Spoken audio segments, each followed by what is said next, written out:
Pemirsa ngarepin ageng nyane pikobat lelu rauh mangkin silih tunggil nyane lelu organik sampun sida kaolah dados pupuk kompos.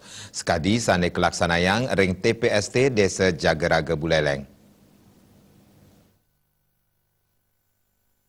Tempat pengolahan sampah terpadu, composting plant Jagaraga, saterajak maut saha, untuk nengas kewentanan lelu organik melarapan ngolah lelu organik kota, hasil pengeresikan taman, margi miwa saking genatiosan kedadosang pupuk kompos.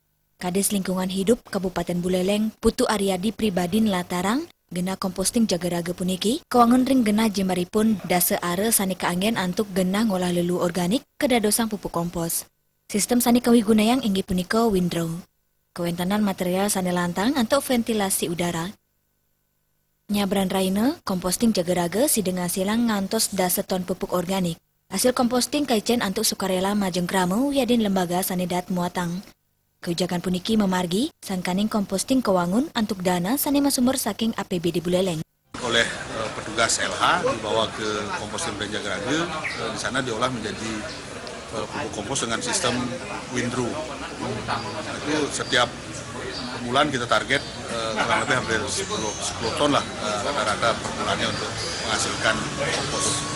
Untuk hasil kompos yang di Jagaraga, karena itu menggunakan biaya dari APBD, kompos yang dihasilkan kita berikan kepada kelompok masyarakat secara gratis atau juga kepada unit organisasi pemerintah atau swasta yang memerlukan pupuk kompos untuk memelihara taman atau juga untuk kegiatan-kegiatan yang lainnya. Itu beroperasi sejak kapan, Mbak? Jagaraga. Kompos sebenarnya sudah dari tahun 2008 sudah ada kompos ring Jagaraga.